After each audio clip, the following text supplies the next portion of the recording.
אשרי האיש אשר לא הלך בעצת רשעים, ודרך חטאים לא עמד, ומושב לצים לא ישב. כי אם בתורת אדוני חפצו, בתורתו יהגה יומם ולילה. היה כעץ שתול על פלגי מים, אשר פיו לא ייתן בעיתו, ועלהו לא ייבול, וכל אשר יעשה יצליח.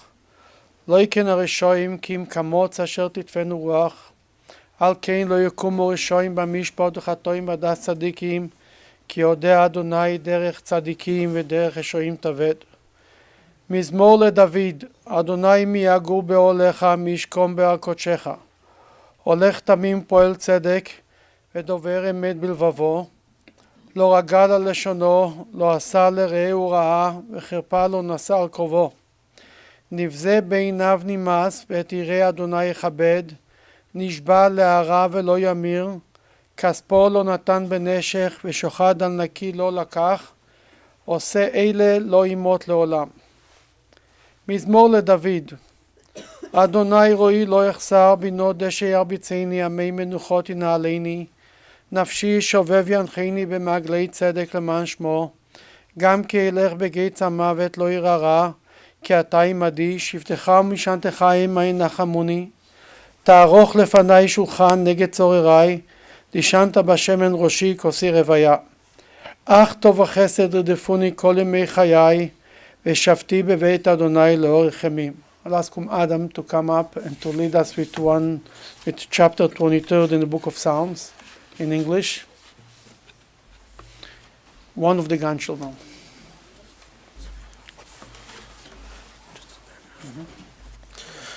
A song of David. The Lord is my shepherd, I shall not lack. God causes me to lie down in lush pastures. God leads me beside tranquil waters. God restores my soul and guides me in righteous paths of God's name's sake. Though I walk through the valley of the shadow of death, I will fear no evil. For you are with me. Your scepter and staff, they comfort me. You prepare a table before me in full view of my adversaries. You've anointed my head with oil, my cup overflows. May only goodness and kindness pursue me all the days of my life, and I shall dwell in the house of the Lord for length of days. Thank you. We mourn whenever a person passes on, it's a loss for the world. If it's a Jew, it's a loss for the Jewish people. But when it's a Holocaust survivor who is dying, it's a double loss. Because every one of them is a testimony for the Holocaust. Now that we have so many people who are running around and saying that the Holocaust never took place, every survivor is a statement, is a witness. Himself, by him walking around on the street, is a statement that it took place. And when you lose one more soldier who can say that they say that he experienced it, it's a loss, it's a mourning for all of us. Eva Wexler was born in Prague in 1932. She was 9 years old. She was taken to a camp, to a concentration camp. It wasn't a regular camp. It was a camp for the elite Jews. It's called the Treisenstadt. It was maybe 30 miles away from Prague or something. And that was a camp that the Germans sent their Jews from the Western Europe. And it was a much more upgraded camp. At one point, when Danish Jews were sent there, the Danish government wanted that the Red Cross should come to visit their citizens to see how they live there. The Nazis decided to make it look good, to show the world that the camp is a good place to live. But there were a lot of people living in the camp. She went to camp in 1941 from the beginning, literally the beginning of the camp. In 1942, in this little camp were living 50,000 people. Throughout these 4 years, that the camp was existing, 150,000 people went to this camp. Most of them died, 95%. 35,000 died from sicknesses, from starvation, from just being in camp. Now, didn't have to go in, didn't have to be sent anywhere. Then before they brought the Red Cross, they had to reduce the amount of people in the camp. How you do this? You send them to Treblinka, to Auschwitz, to be killed. And then they make it look good. In this camp, men and women and children were separated. But just for the Red Cross, they brought back the streets that the Red Cross is going to visit. They made families living together, they repainted, it should look good. And the Red Cross came in and they gave a report that looks a very normal place. They wrote, besides cigarette and alcohol, they have everything, the people there. And later they even started to make a movie, the Germans, to show, they wanted to make a documentary, how beautiful life is in camp. But life in camp was very, very hard for everyone, and for Eva Wexler too. She was a child. From 15,000 children in the camp, as the family told me, 132 children survived. I read yesterday, some people say there were more children survived, some people say as much as 1,000, but still, only 1,000. Why she survived? Because her mother was a baker in the bakery in camp that used to sneak her pieces of bread from time to time that gave her strength. She came to the camp, she was 9 years old. She was in the camp until the age of 12 and a half. To say it's a miracle, it's beyond a miracle. It's more than a miracle that she survived. Her father never made it to the camp. He escaped the shipment. When her mother and Eva were in camp, he was outside hiding and sent things in camp to help them to survive, sent cigarettes that they can bribe the guards and get other things for it and so on. After the war, when they finally liberated by the Red Army, by the Russians, she lived in Prague and she worked for the Joint. As when she was 15 years old, she worked for the Joint. And then something good happened to her, very good. A boy with the name Max Wexler, who was living in Buchach in Poland. He joined the Haganah. He wanted to go to Israel, and he wanted to they trained the young boys to be able to fight in Israel. He went from Poland to Romania, to Bucharest, from there he eventually ended up in Prague. In Prague, he was looking for the Jewish community, whatever it was, the JCC at that time, and he asked for some gold to take him to show him the place. And he came in, and he walks in, and he saw somebody, as you said, with beautiful eyes, right? He was 16, Max. She was 15. And he right away started up with her. But she didn't like it because she saw you coming in with a girl. That he had to give an explanation that this girl just showed him where to come in. It doesn't have any other girlfriend. And they started a relationship of love, a love affair for 70 years, 66 years of marriage. But since he met her, 70, right? 70 years. Not a bad deal. And then it was 1947 when you met her. And then he made Aliyah to Israel in 1948. And right from the boat he joined the War of Independence. But he wasn't independent for a long time. 9 months later, Eva joined you with her mother. And in 1950, Max and Eva got married. He was 19, she was 18. Good idea, very good idea. I wish a few of the grandchildren will take the message.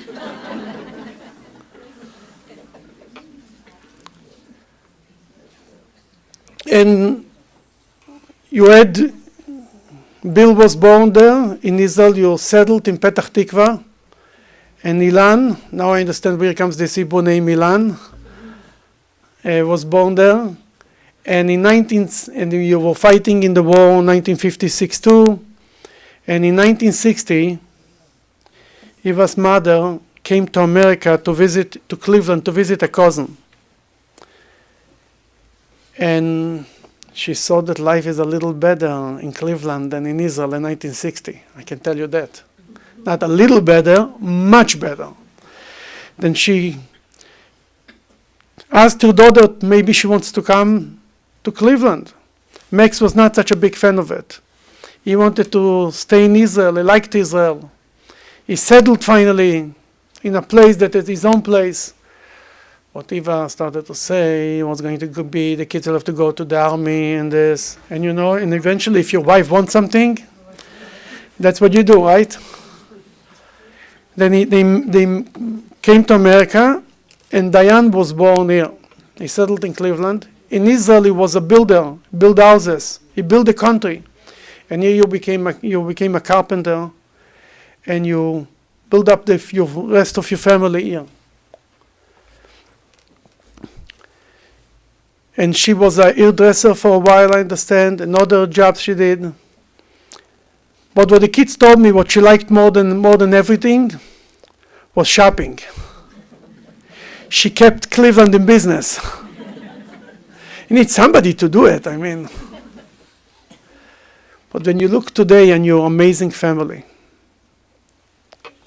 you look on your son Bill and Gail and their children, Jonathan and Danielle, and Danielle is married to Jeffrey Sheichet, and they're expecting a baby soon. That's some good news, is also good to share.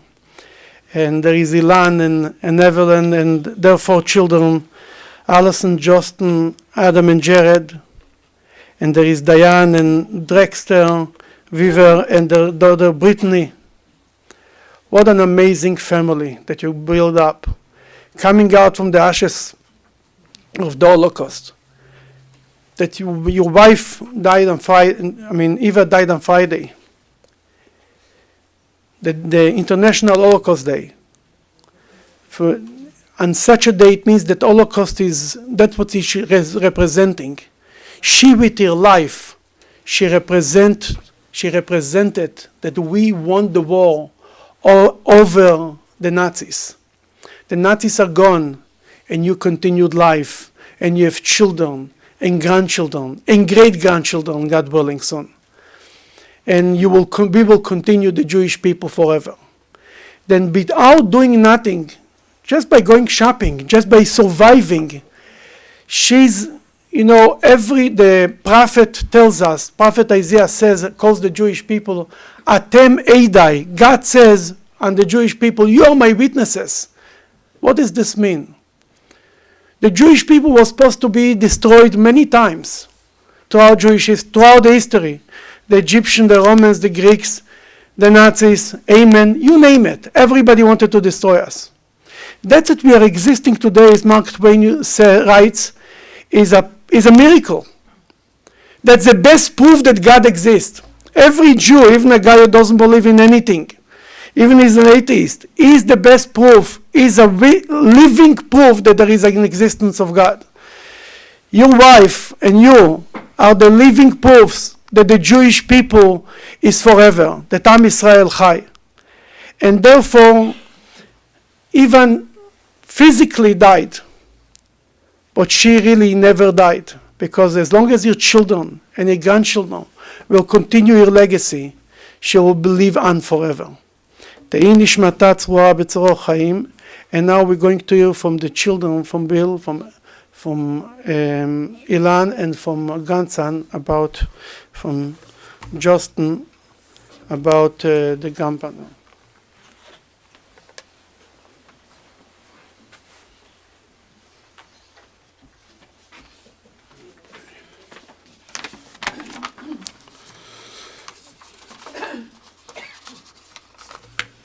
I'm going to make, excuse me, my part very short. And thank you, Rabbi. My mom was a very strong person who loved life and never complained about all her various many maladies. And I think she gave all of us a lot of strength. There are some very unique connections. My mom died on Friday, January 27th, and my daughter, Danielle, was born on January 27th.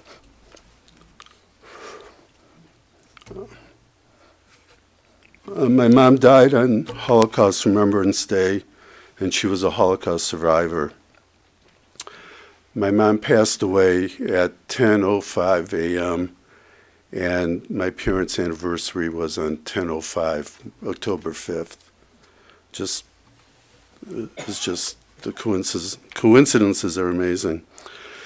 And I just wanted to say to my dad, the last couple of years, he was my mom's devoted primary caregiver, and we all thank him for his unselfish devotion over the last 66 plus years of marriage.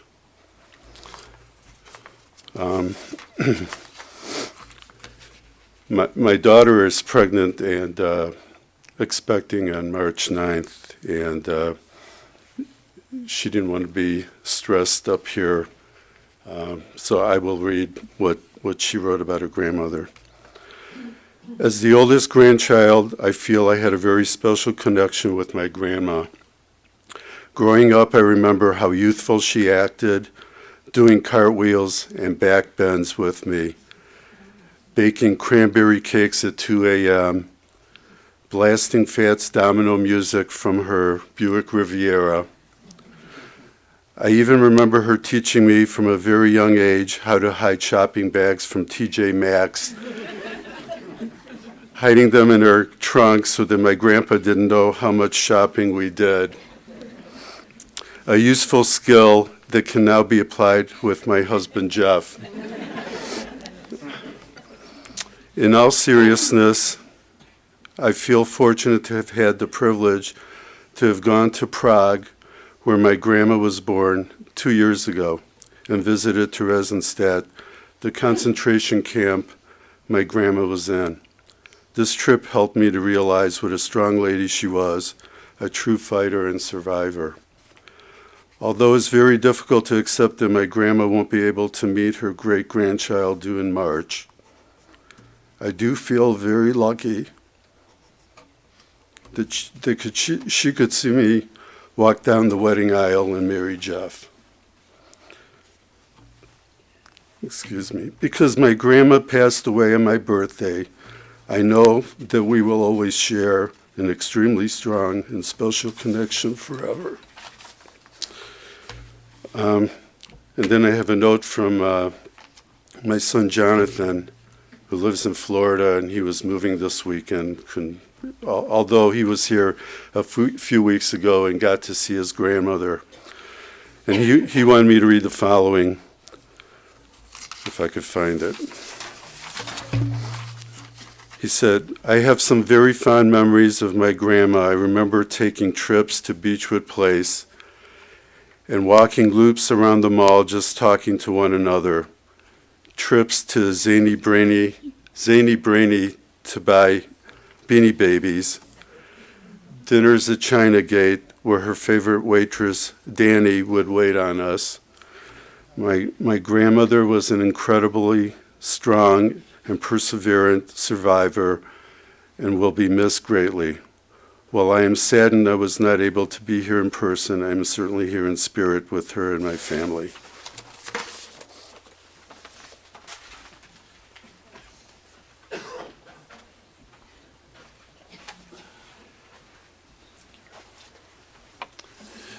Thank you. I'll try to get through this, and forgive me if I'm repeating some of the things that were said before, but we didn't talk to each other about our speeches. And my mother was a fighter and a survivor. She went to the concentration camp at Theresienstadt at the age of 9. If you can imagine being separated from your mother and father at the age of 9.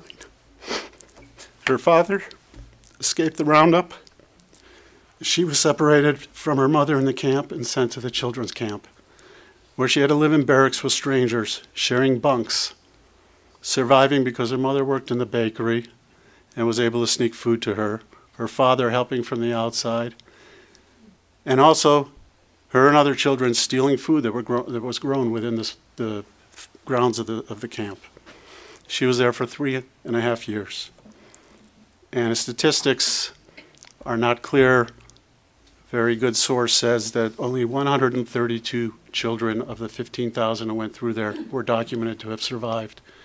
My mother was a survivor. After the war, she was so thin and frail, she was sent to Switzerland to recuperate.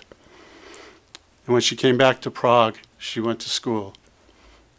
In 1947, as you heard, she met the love of her life. My father had come to Prague and was working in a plywood factory at the time at the age of 16. They grew up very fast, having gone through the concentration camps and through the experiences my father had hiding out. And the rabbi told you the story of how they met, but my mother had a little more to say about my father coming there with another female. When he first approached her, she slapped him. And she set the record and set him straight from there on. But they were never separated from then on. He trained with the Haganah. He was committed to fight for Israel's War of Independence. And he left her to go to Israel. And she fought again, this time with her mother, and persuaded her to also move to Israel, to leave Czechoslovakia and emigrate to Israel. She arrived in 1949. And they married, as you heard, on 10/5/1950. She was 18, my father 19. They established a new life. Her mother living with my parents, my brother and I born there. My father was constantly being called to the military service every time there was some kind of resurrection or some kind of problem, and he was called there. And my mother didn't want her sons to have to live like that, and she wanted to move to the U.S.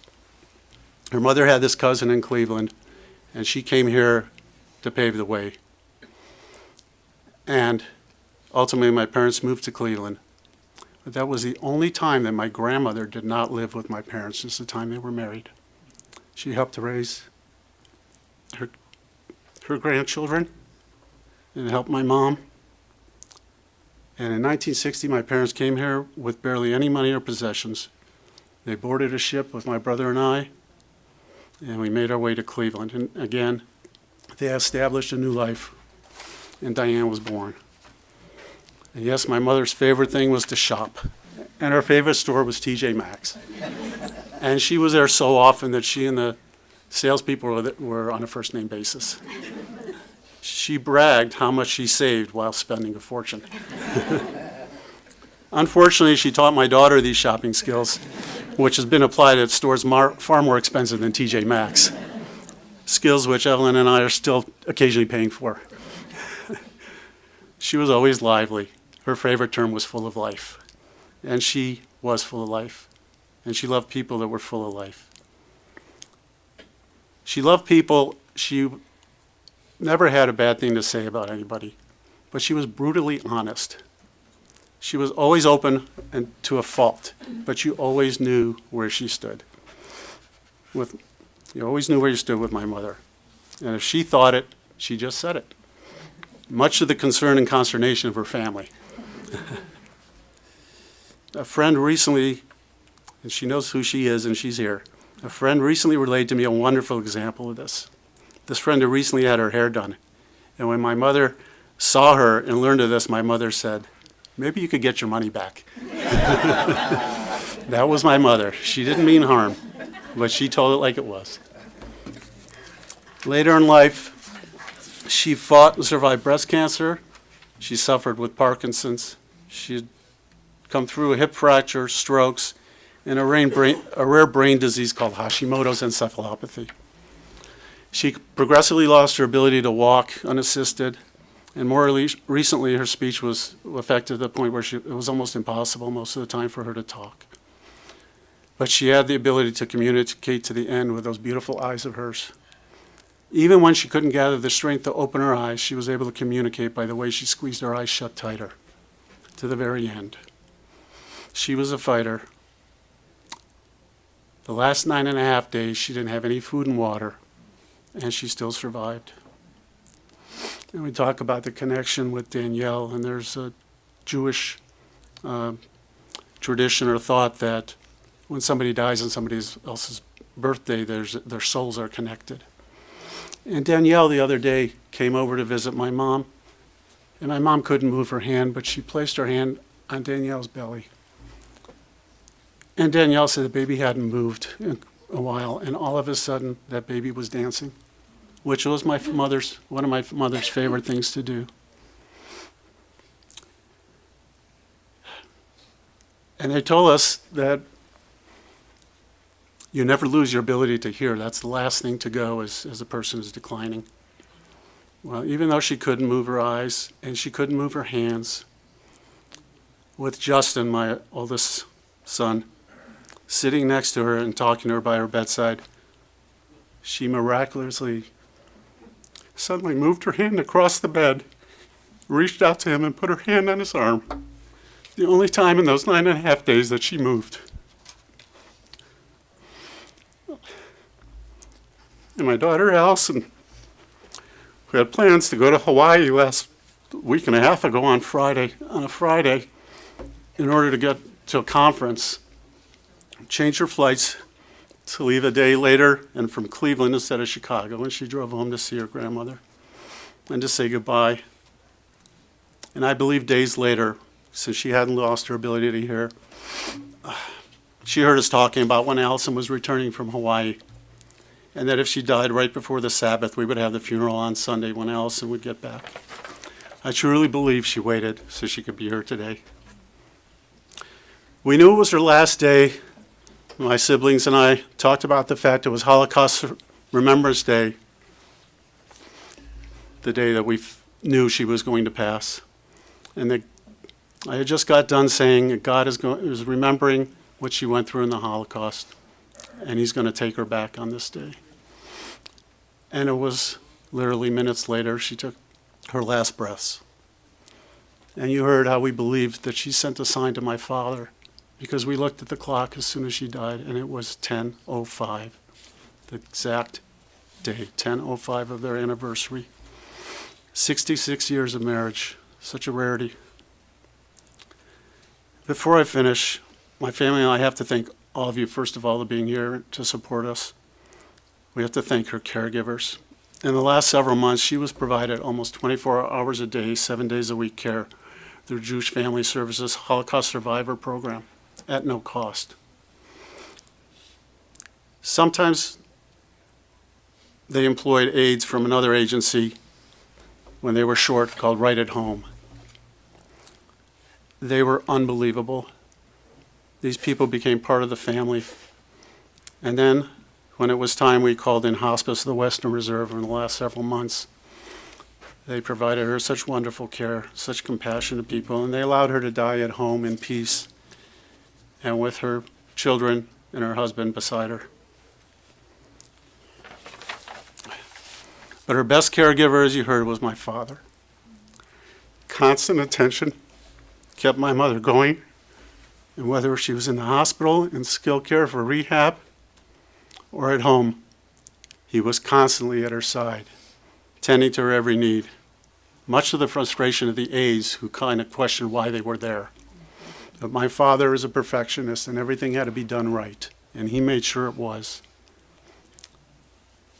And if it weren't for him, we wouldn't have had our mother here as long as we did. Dad, you did everything you could possible for her. You showed your constant love, and we thank you and we love you. And Mom, we love you and we'll miss you always.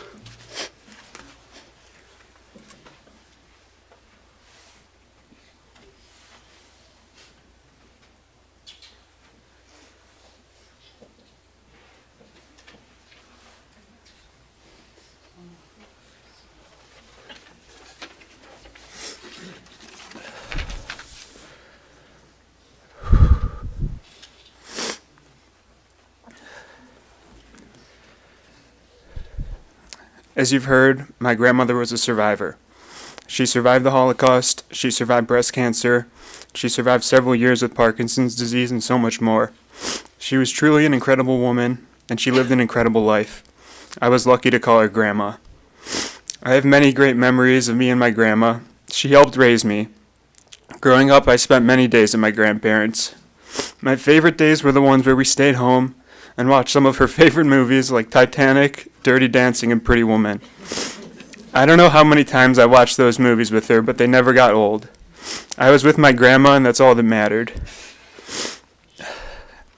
As I got older, weekend trips to Grandma and Grandpa's became tradition. We'd sit on the couch and talk about our weeks and anything new in our lives. We also spent a lot of time looking at photo albums. My grandma loved pictures, and she loved to tell the stories and memories she associated with them. And while we were sitting and talking, we had to eat. Even if we told her that we just ate and weren't hungry, Grandma would always make Grandpa get up and grab some snacks for us. She always made sure we had chocolate, cashews, pistachios, whatever. And when I was hungry as a kid, she'd always make me peanut butter on rye bread and a yogurt. It was my favorite, and I've never been able to eat peanut butter and toast and yogurt without thinking of eating it with her in the kitchen. And I hope that never changes. And when we had to leave her house, Grandma always gave the best goodbyes. She would give you a big smile and a kiss and tell you how cute or beautiful you were and how much she loved you. Even over the last 6 months, when she didn't talk much, she still gave a smile and had a look in her eyes telling us that she loved us. This past week and a half was especially difficult for me and my family, but we were lucky enough to get plenty of those looks telling us how much she loved us, and we had plenty of opportunity to tell her how much she meant to us. Grandma, we all love you, and I know you will always be looking down on us, giving us those looks and letting us know that you still love us.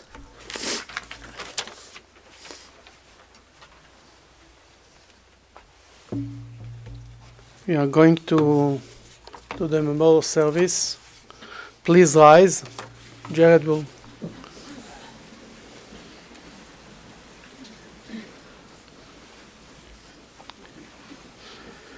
אל מלא רחמים, שוכם במרומים, אמצי מנוחה נכונה על כנפי השכינה, במעלות קדושים וטהורים כזוהר הרקיע מזהירים, את נשמת חווה בת אברהם שהלכה לעולמה, בעבור שאנחנו מתפללים בעד הזכרת נשמתה בגני עדן תהי מנוחתה. לכן בעל הרחמים יסתיריה בסתר כנפיו לעולמים, ויצרור בצרור החיים את נשמתה, אדוני ונחלתה, ותנוח בשלום על משכבה, ונאמר אמן. God, full of compassion, who dwells on high, grant proper repose on the sheltering wings of your presence, in the lofty levels of the holy and pure, who shine as brightness of the full firmament, unto the soul of Chava bat Avraham, daughter of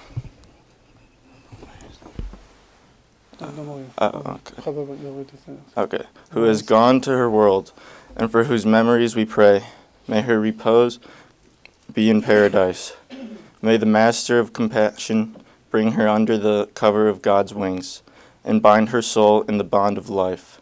May the Lord be her heritage, and may she repose on her resting place in peace, and let us respond. Amen. Amen. May we say that? We'll continue to Zion Memorial Park for the continuation of the service and the funeral. Shiva will be at the Wexler residence at 1940 Kimberly Drive in Linders today until 9 p.m. Minyan will be 7 p.m. Monday from 1 to 4 from 7 to 9, and Minyan services will be at 7 p.m. Tuesday we'll have services 7 a.m. and 7 p.m. and They'll receive family from 7 to 9 a.m., from 1 to 4 p.m., and from 7 to 9 p.m. Now,